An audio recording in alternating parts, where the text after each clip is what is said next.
All right, let's debrief a little bit what we talked about. And really quick, before I do that, I want to clarify the very first point on here where it says create clear, measurable lesson objectives. Our core members actually don't, this is a mistake, they actually don't learn the skill of creating objectives. They are given those objectives on the ISAT.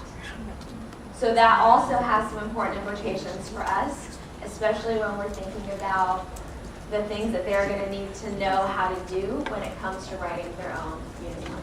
So, the great thing about the ISAT is you do get some good examples of what a clear, measurable objective looks like. They will not necessarily have the skill in being able to create those on their own. So just a really quick note. Okay, so as we debrief some of the things that you all talked about in your table groups, I want us to start thinking about a prioritization schema. And the reason that I think that's important is because as we go back and look at our plans and we think about how that's going to influence the way that we plan our orientation and kickoff sessions, you do want to have a sense for what some of the most important pitfalls are going to be for you and your region. Because there could be a lot, there could be a broad range, and so we want to think about what are the most important ones that you want to be the most proactive about addressing. So just take a couple, like 5 seconds in your head, think about the list that you've generated on your planning document, and think about what some of the top, most important, most consequential pitfalls are that you think you want to have in mind. And then I'd just love to hear from a few people about which ones you chose and why.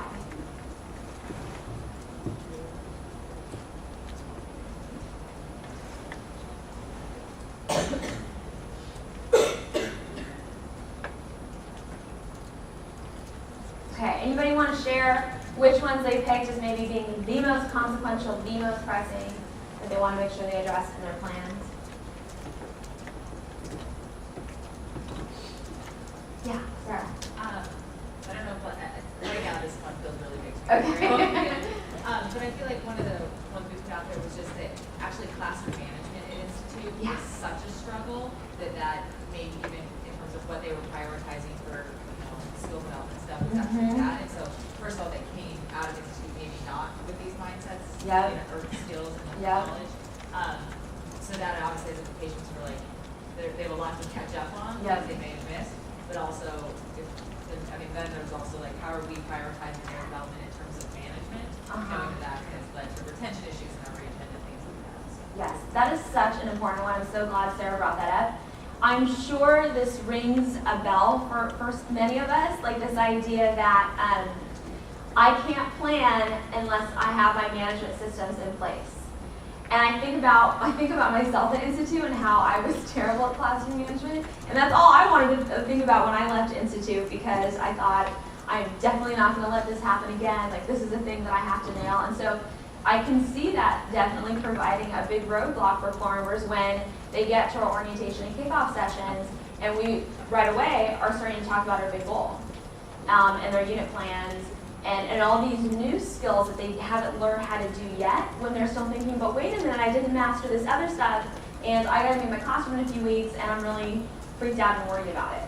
So we put that out there as something like really important and consequential, so that we can figure out ways to proactively address it when we're designing our kickoff sessions or orientation sessions, and thinking about the messages that our PDs are sending, about what's important, what's not important, how they're going to prioritize or design the scope and sequence for core member development in round 0. So great. Thank you for bringing that up, Sarah. And Felicia, one more thing I would add to that I want to pull out of Sarah's comment that I thought was really helpful is sometimes it could be my tendency to be like, no, wait, don't focus on management. You need these foundations in place. They're so important. But it's neither one nor is it the other.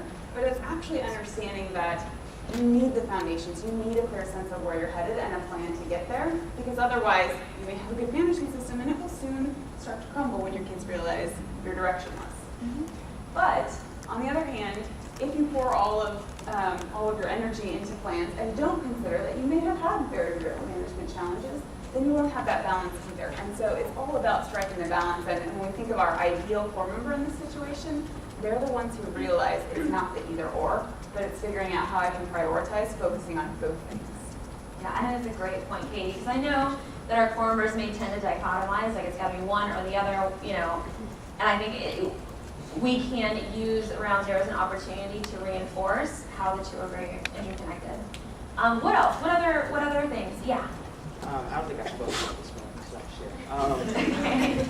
I think after classroom management, the next big hurdle that folks face is the realization that actually, like, we've given them the ISAT at Institute, and then at the region we've given the SAT, and the fact that they didn't actually have to create their own goal at Yeah. Institute. They didn't have to create their own objectives. Yeah. So they don't actually have the skill to make a unit plan, Yeah. or like create a draft goal with prioritize whatever. They've never done that before. So, like, I think our realization that they haven't done that before, but the assumption that their assumption that they can do that because it's given Yeah. to them already, probably leads us to take different actions than we probably should be.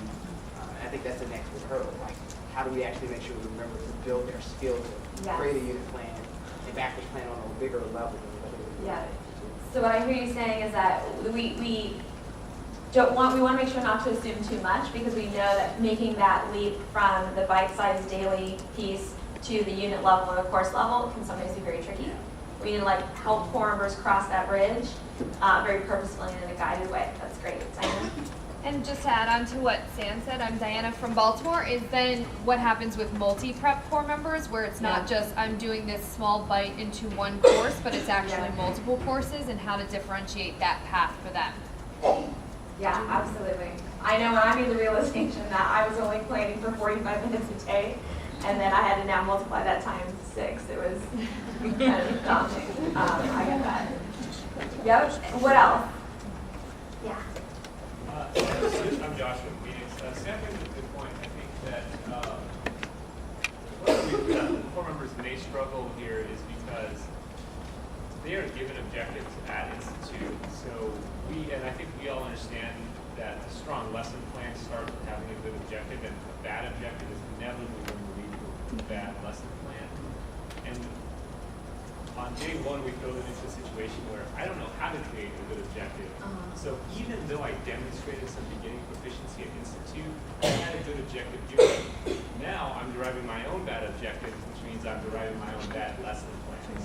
And I've gone from BP back to novice or pre-novice.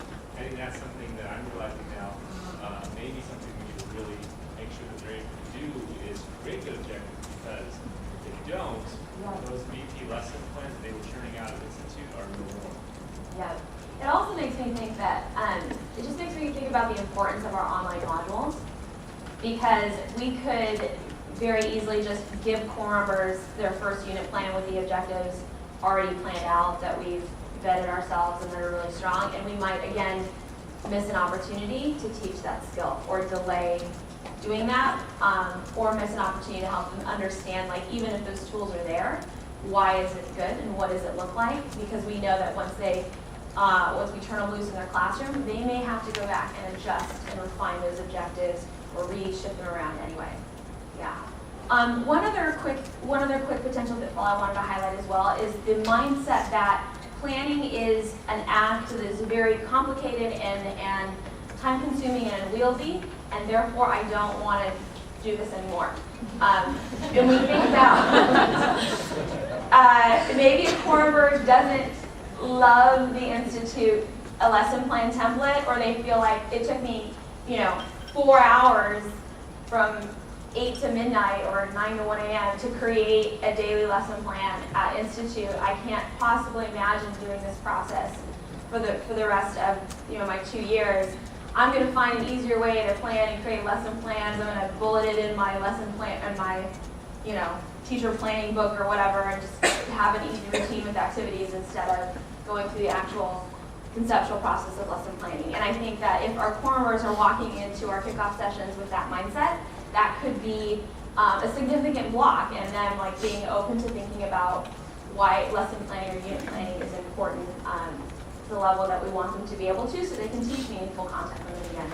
So again, that's just something to keep in mind and be able to proactively address or unpack or talk about when our core members when they first arrive walking through the door at our orientation or kickoff sessions. Okay, so now we have an idea of what we hope that our core members are getting at Institute, and then